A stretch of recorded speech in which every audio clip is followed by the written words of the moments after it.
On February 25, 1986, Michael Ray Richardson stepped off a team flight in Newark and saw a man from the NBA waiting for him. The night before, Richardson had been on the floor for the New Jersey Nets in Washington. He scored 16 points and handed out 9 assists. He was 30 years old, a 4-time All-Star, the reigning NBA Comeback Player of the Year, and still one of the most disruptive guards in basketball. Years later, Isiah Thomas would put Richardson's greatness in one sentence: "He is the player who gave me the most problems playing against him." Now the man at the airport had come to tell him that none of it mattered anymore. Commissioner David Stern had banned Richardson from the league after another positive test for cocaine. The newspapers called it a lifetime sentence. Stern called it the destruction by cocaine of a once flourishing career. Richardson did not argue that the test belonged to someone else. He did not claim that an innocent man had been framed.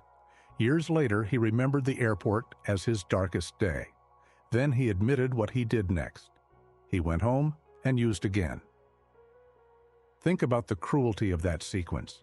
Cocaine had just taken away the most important thing in his life. His first response was to reach for more cocaine. For most NBA stories, that would be the ending. But Michael Ray Richardson's story did not end at Newark Airport. Years later, he would look back at the punishment that ended his NBA career and reach a conclusion almost impossible to imagine that morning. Losing the NBA may have saved his life.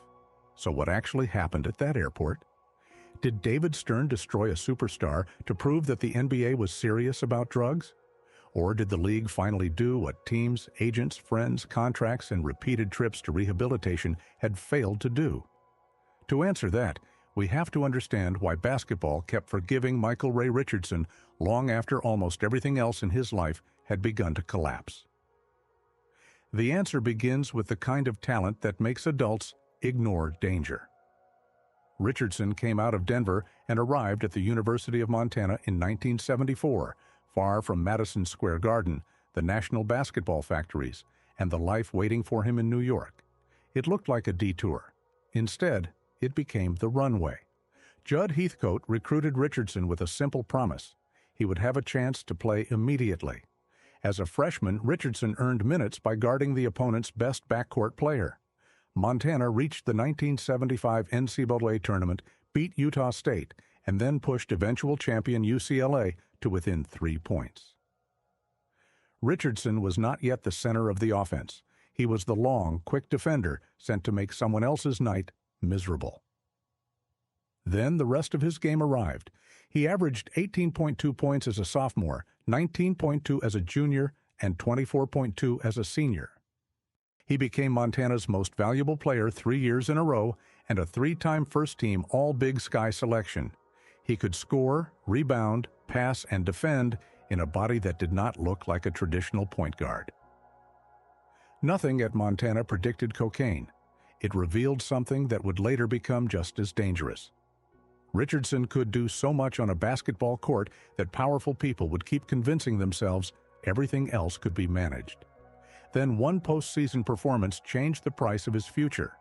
Richardson later said he had been projected much lower until that All-Star game forced scouts to look again. On draft night in 1978, the New York Knicks selected him 4th overall. 2 picks later, Boston selected Larry Bird. How does a player selected before Larry Bird become a name basketball nearly forgets? On that night, the order made sense.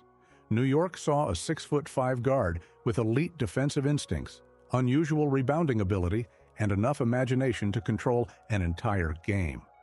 The Knicks were searching for the next great guard after the championship era of Walt Frazier. Richardson had the size, the style, and the nickname, Sugar.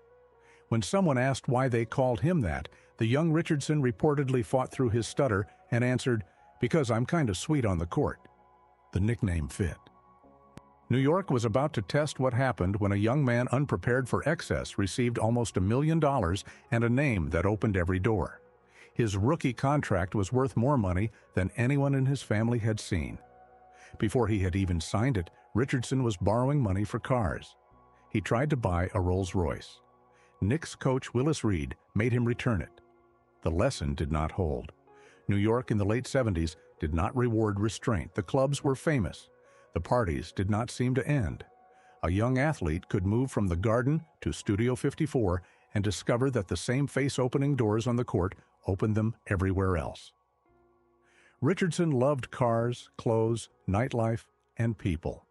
Profiles from the period describe a man who changed agents repeatedly and collected vehicles almost as quickly. One Mercedes reportedly had sugar written in gold on the gearshift. From the outside, it looked like harmless NBA excess. Up close, the people and purchases became impossible to separate. Teammates remembered a generous man who wanted company. Buck Williams later described the kind of person who would give away his last dollar. Richardson's rookie season was ordinary. His second season was not. In 1979-80, while America celebrated the arrival of Larry Bird in Boston and Magic Johnson in Los Angeles, Richardson led the NBA in assists and steals. He averaged 10.1 assists and 3.2 steals, along with 15.3 points and 6.6 rebounds. For a guard, the complete line was absurd. He could steal the ball at one end, lead the break, finish through contact, or find the teammate who never realized he was open. He made the All-Star team and the All-Defensive first team. He was not a prospect anymore. At 24, he was already controlling games in ways that made other stars remember him decades later. Richardson created order through disruption. At 6'5", he saw over smaller guards, rebounded well enough to start the break himself, and turned lazy passes into instant points at the other end. He was not a pure scorer or a conventional distributor. He was a defender whose steals changed the speed and emotional temperature of the game. The timing made the comparison with Magic unavoidable. Johnson had entered the NBA in the same 1979-80 season and immediately became the smiling face of a new style of basketball.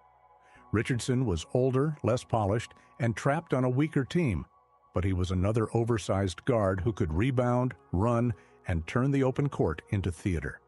The difference was that Magic seemed to make the people around him feel safe. Richardson made opponents feel hunted.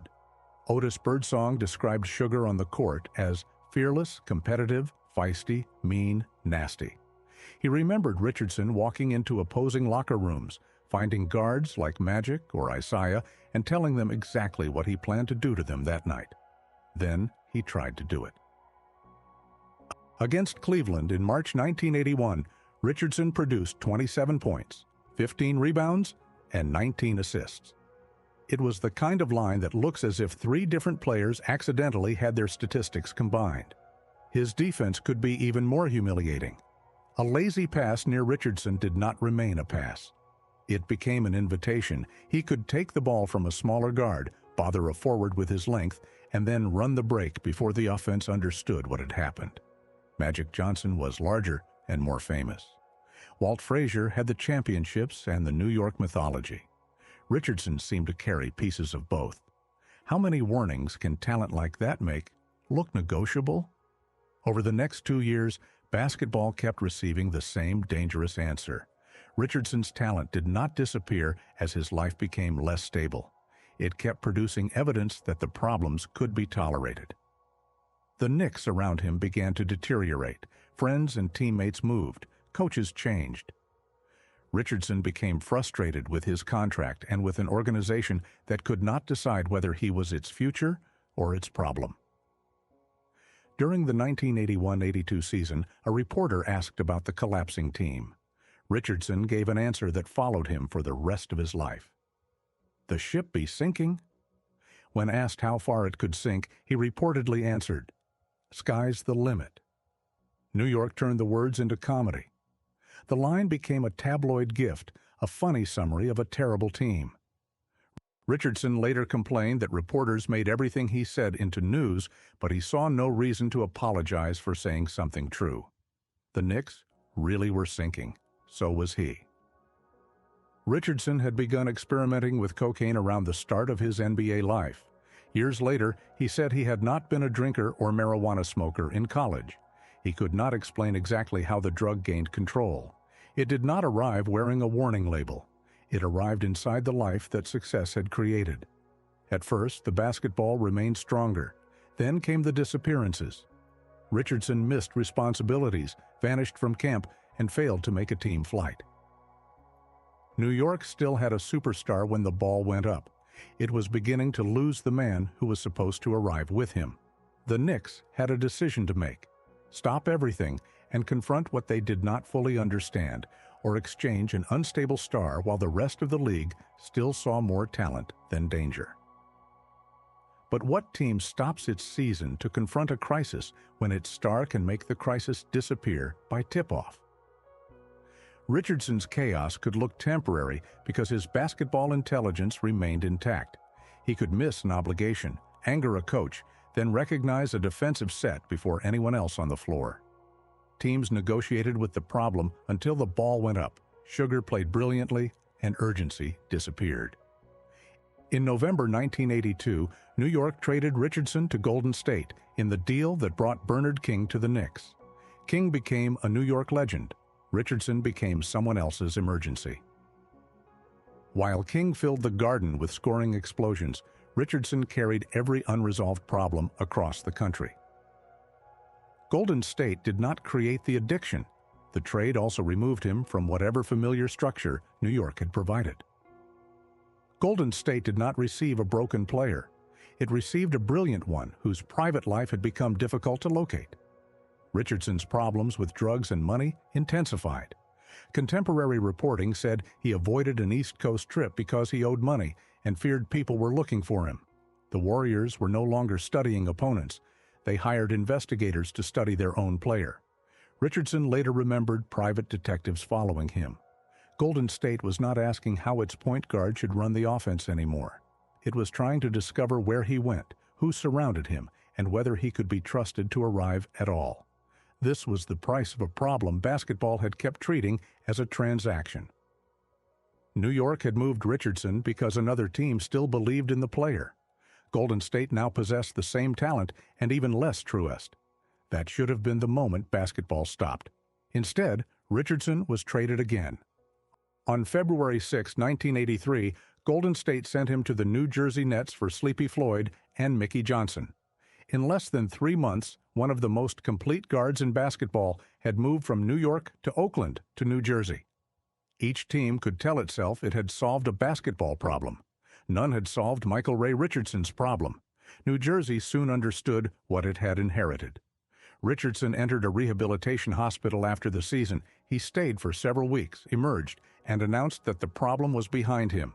It was not. Another treatment center followed. Then a press conference about the danger of cocaine. Then, during Nets training camp in September 1983, Richardson disappeared again.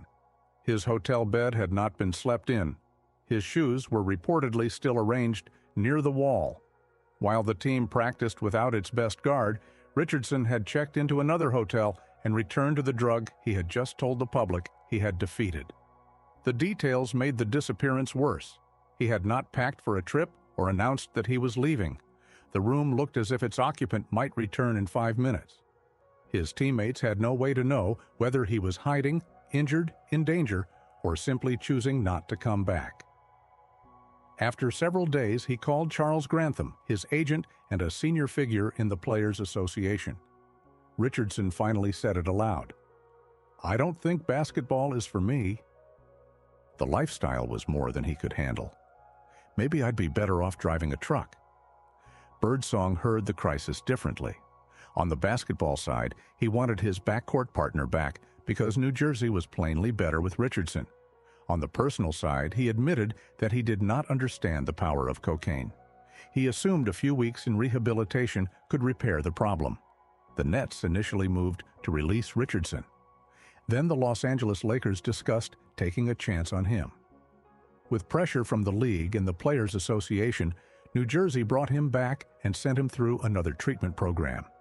Even at the edge of unemployment, Richardson's ability had created competition for the right to rescue him. Basketball kept learning the wrong lesson. Sugar could still play, therefore Sugar must be fine. There was the trap. The game gave him identity, routine, and a reason to return. It was also the reward waiting after every incomplete recovery. Could the game save him if playing it was also helping him avoid the cost of what he had done? Then he came back. And in the spring of 1984, he gave the NBA one of the most convincing reasons imaginable to believe that talent had beaten addiction again. One playoff series was about to make it dangerously easy to forget why he had nearly disappeared. The Philadelphia 76ers entered the 1984 playoffs as defending champions. Julius Erving was still Julius Erving. Moses Malone controlled the paint. Maurice Cheeks was one of the smartest defensive guards in basketball. 1 year earlier, Philadelphia had marched through the playoffs with only one loss. New Jersey was not supposed to remove that team in the first round, but the Nets won Game 1 in Philadelphia. Then they won Game 2 there as well. The second victory made the upset feel possible.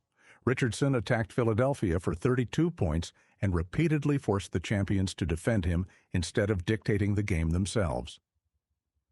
Maurice Cheeks could not relax. Julius Erving and Moses Malone could not assume experience would close the series. The champions responded by winning twice in New Jersey. Every game in the series had been won by the visiting team. The deciding Game 5 returned to Philadelphia, where the 76ers had another chance to restore the natural order. That pattern made Game 5 feel less like a normal playoff game and more like a test of nerve. New Jersey had already proved it could win in Philadelphia. It had also wasted the opportunity to finish the series at home. One bad quarter could turn a historic challenge into a respectable defeat nobody remembered. Richardson had lived that kind of reversal away from basketball. He knew what it meant to stand close to a recovery and then watch it disappear. On this night, the pressure sharpened him. Richardson played 47 minutes. He scored 24 points, collected 6 rebounds, delivered 6 assists, and made 6 steals. Not one spectacular category. All of them. He attacked the defending champions in every way a guard could attack them. The Nets won. At the buzzer, New Jersey had not merely eliminated a higher seed, it had removed the defending champion in the only game Philadelphia absolutely had to win. Every victory in the series belonged to the road team, a detail that made the Nets look immune to the buildings, crowds, and reputations that were supposed to intimidate them. Richardson was the perfect face for that rebellion. He had never been impressed by another guard's reputation. Now he had taken a backcourt built around Maurice Cheeks and forced it to chase him through the decisive game. Philadelphia's title defense ended in its own building, and the man at the center of the upset was the player New Jersey had nearly lost before the season. For the series, Richardson averaged more than 20 points. He had gone from another disappearance and another treatment program to outplaying a championship backcourt under playoff pressure. What conclusion was the basketball world supposed to draw? That he had finally changed, that the worst was over, that a great performance could prove a recovery. Each conclusion was understandable. Each was dangerous. The following season made the illusion nearly perfect. Richardson started all 82 games for New Jersey in 1984-85. He averaged a career-high 20.1 points, 8.2 assists, 5.6 rebounds, and a league-leading 3.0 steals. He returned to the All-Star game. He remained aggressive enough to challenge the best guards in the league and disciplined enough to survive an entire schedule. The NBA named him Comeback Player of the Year. Basketball had given him a comeback award for surviving a battle that was not over. Richardson had not escaped addiction. He had completed a great basketball season while carrying it. Richardson promised he would keep playing until the day they kick me out. Was the award proof that he had recovered? Or was it the most dangerous permission basketball could give him?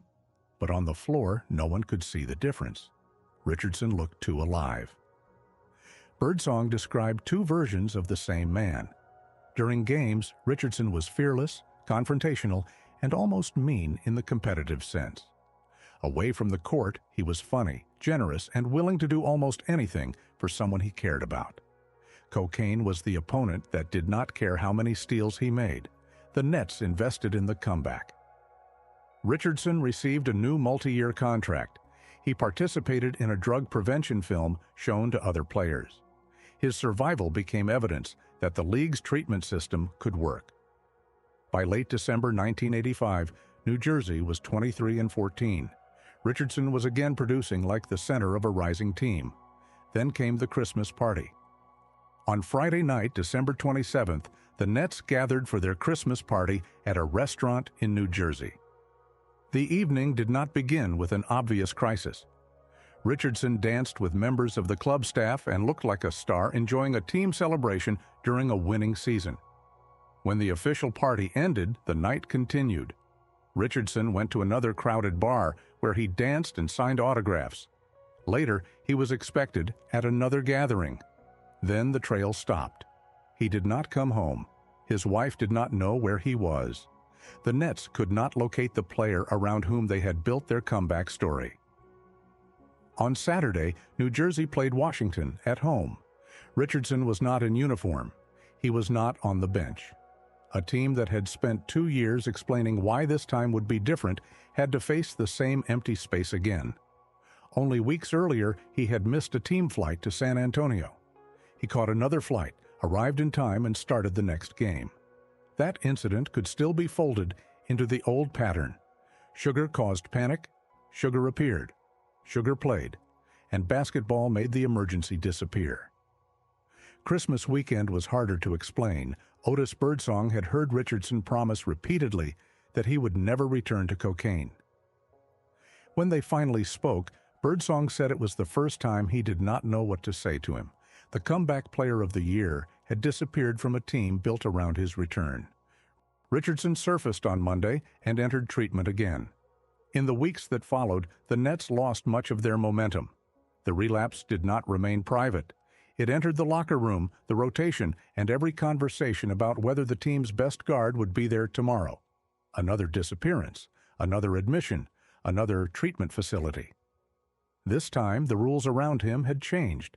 The NBA and its Players Association had created a drug policy with escalating consequences for repeat violations. Treatment and second chances remained part of the system.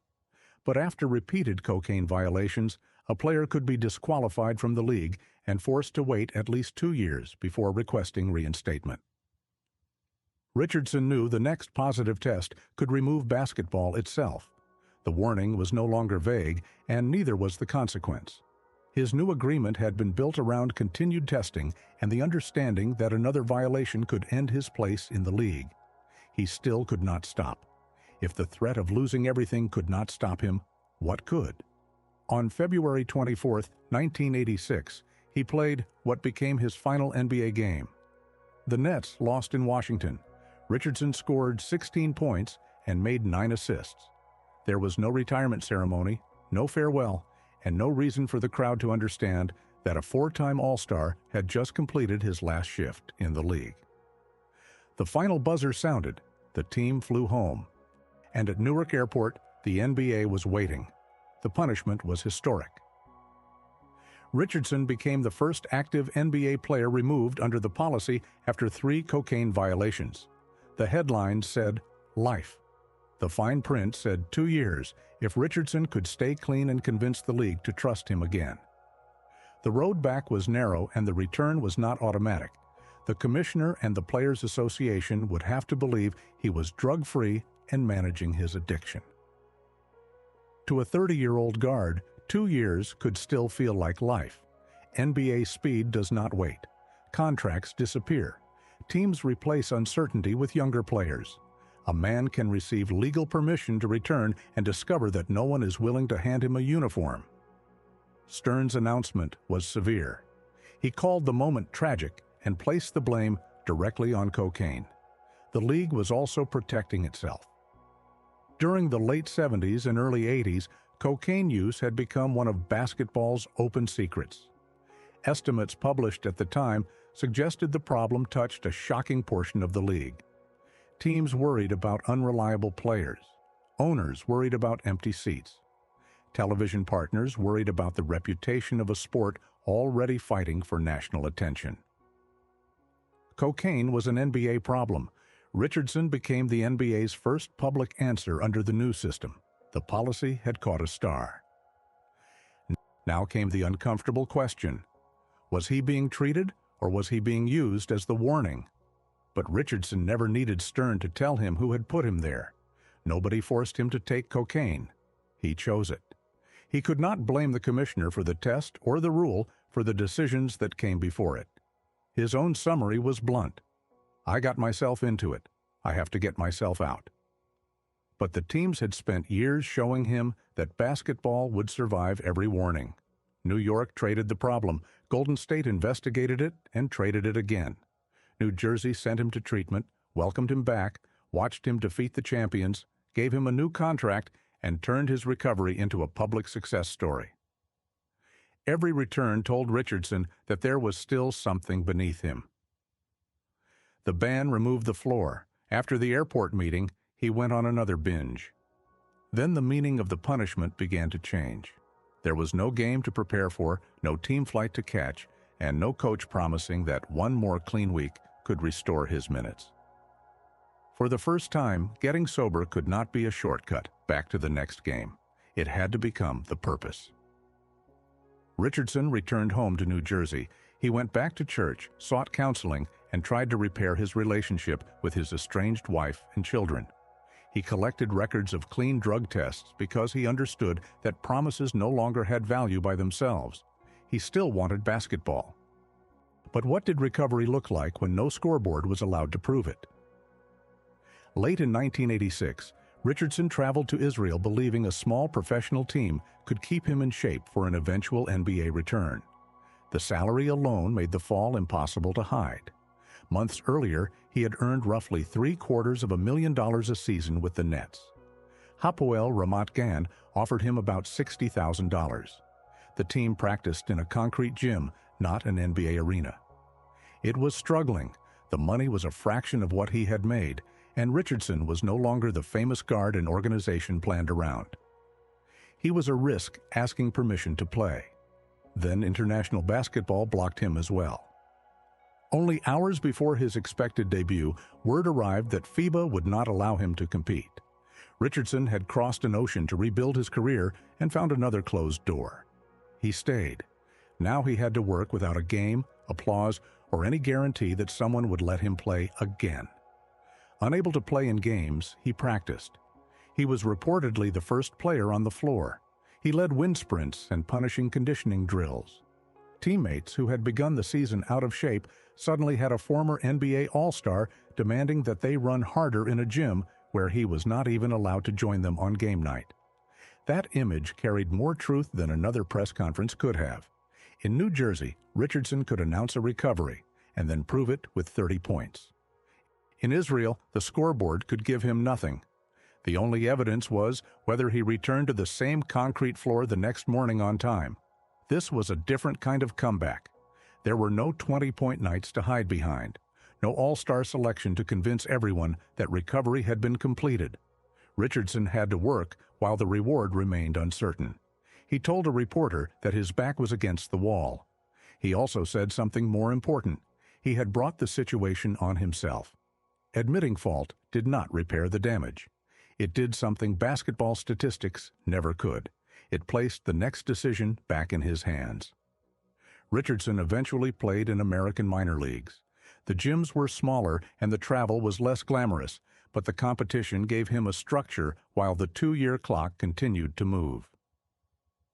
With the Albany Patroons, he became part of a championship team in 1988. Albany was not a symbolic rehabilitation tour. Minor league survival demanded more humility than NBA life. Travel was rougher, amenities were limited, and Richardson's famous name made opponents attack him rather than protect him. Albany coach Bill Musselman did not treat him like a celebrity guest. After a confrontation during the championship series, Musselman threatened to throw him off the team. It was not their only collision. On another occasion, Musselman threw a chair toward Richardson in the locker room. Richardson threw it back. Talent had softened consequences everywhere else. Would Richardson stay now that it no longer did? Richardson did not disappear after either confrontation. Musselman did not excuse him because of 4 all-star appearances. They returned to work inside a team that demanded the same thing from him every day. The Patroons finished the regular season 48-6. The championship came down to Game 7 inside a packed Albany Armory. Albany won. Richardson accepted a smaller role and became one of the team's leaders. He lived inside a full season without the league treating his talent as an emergency exemption. In New Jersey, every strong performance had been interpreted as proof that the crisis was over.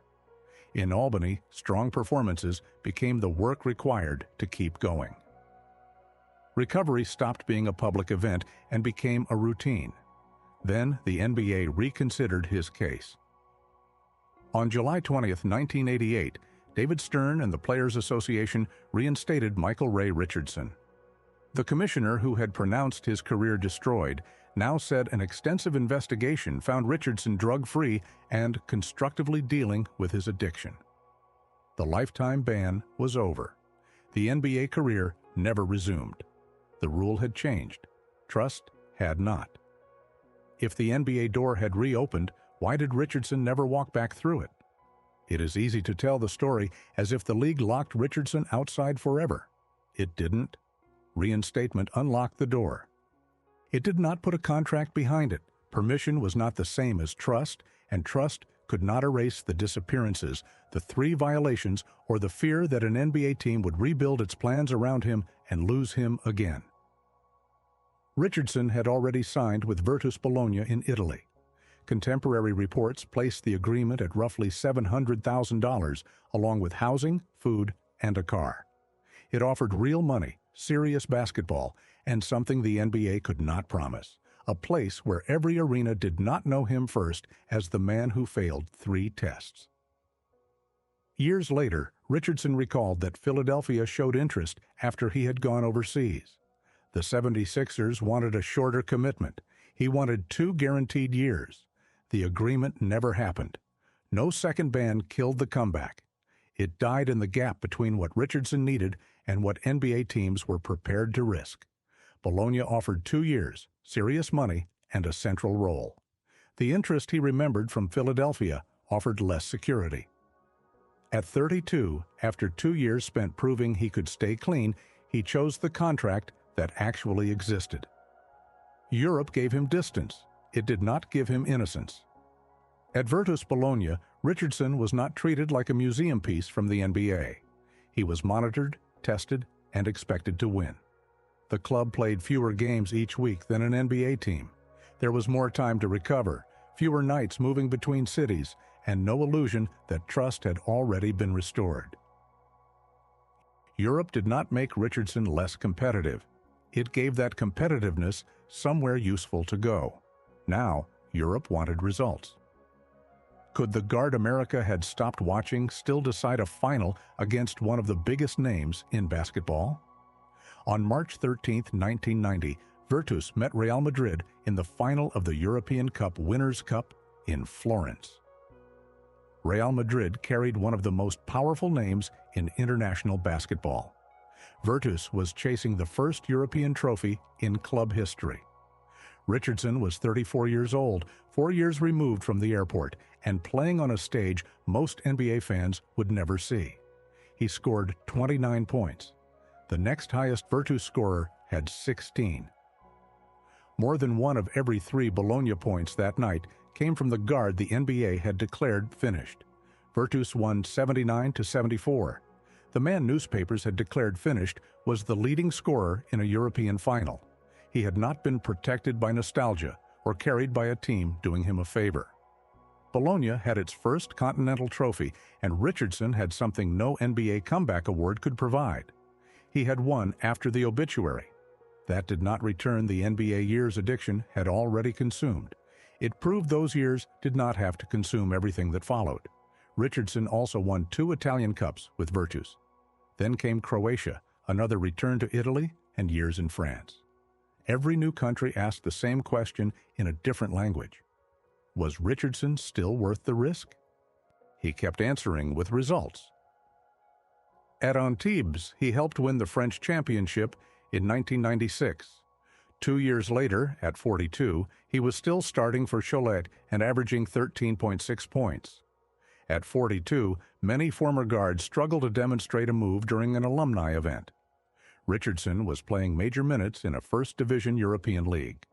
He was not being paid merely to lend an NBA name to a roster. He was Cholet's leading scorer, a starter expected to produce against players young enough to have watched his Knicks highlights as history. He explained the longevity simply. In the NBA, a player might face 4 or 5 games in 1 week. In Europe, the schedule was often 1 or 2. His body could recover. His life could slow down. The slower rhythm was not punishment anymore. It was protection. Richardson played until roughly age 46. He made European all-star teams, collected trophies, and spent more years playing outside the NBA than he had spent inside it. He kept finding demanding professional work long after the speed that defined him should have disappeared. For American fans, he had disappeared in 1986. For European fans, he kept arriving. That is what the ban actually destroyed. It did not destroy his ability. It did not prevent him from competing. It did not even stop him from winning. It destroyed his place in the most visible basketball story in the world. While Magic and Bird became symbols of the league's revival and Michael Jordan expanded it across the planet, Richardson became a name attached to drugs, a famous quote about a sinking ship, and a documentary question. Whatever happened to Sugar Ray? He was still playing. America had simply stopped looking. Retirement forced another test. Basketball could no longer save him by placing a uniform in his locker. He had to decide what the rest of his life would mean. Then David Stern returned, no longer only as the commissioner who had banned him. Richardson said the former enemy helped him find community work connected to basketball, including an opportunity with Denver. The commissioner and the banned player developed a friendship. Richardson began speaking to young people about drugs and alcohol. Then came the strangest reversal of all. Could a man who once vanished from practice become the one who demanded everyone else show up? Richardson became a coach. Now he was responsible for everyone else's discipline, travel, concentration, and response to pressure. Richardson understood guards, pressure, and players other people had discarded. He also knew the most dangerous lie talent tells: there will always be another chance. Sugar demanded work. His teams won. He led Oklahoma and Lawton Fort Sill clubs to 3 consecutive championships across 2 leagues from 2008 through 2010. One was won in overtime in Albany, the same city where Richardson had rebuilt his playing career 2 decades earlier. With the London Lightning, he added 2 more titles, including the inaugural NBL Canada Championship in 2012, 5 championships as a coach across different cities, leagues, and versions of a basketball life. The NBA star who once disappeared from practice had built teams that kept reaching the final game. He kept coaching. He kept winning. He also returned to youth camps, often working with former teammate Otis Birdsong. He taught children to pass by, pointing out that the only name printed on the ball was the manufacturer's. He spoke about addiction because he knew speeches could not save everyone, but might reach someone. Eventually, Richardson settled in Lawton, Oklahoma. The location was almost the opposite of his first NBA life. No Studio 54, no Manhattan traffic, no line of cars outside a nightclub. He lived with his wife, Kimberly, attended Oklahoma City Thunder games, and went to bed early. In the summer of 2025, Anscape found him sitting close to the court during the Thunder's championship run. He could still imagine what his prime might have looked like in the modern NBA, without hand-checking and with more open space. The fantasy was understandable. A 6'5" guard who led the league in assists and steals would fit almost any era. His size, anticipation, rebounding, and transition game might be valued even more now. But Richardson was no longer spending every day arguing with the career that should have existed.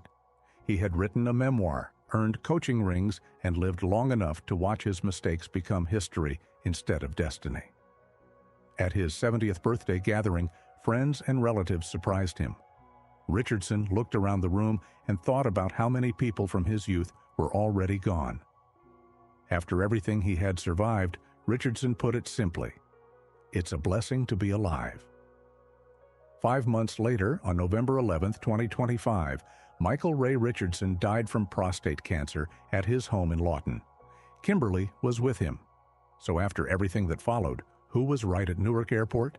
The ban effectively ended Michael Ray Richardson's NBA career that day. It removed a 30-year-old all-star while he could still dominate games. But Richardson had reached the point where another basketball chance was no longer mercy. It was part of the danger. The ban did what every earlier consequence had failed to do. It removed the escape.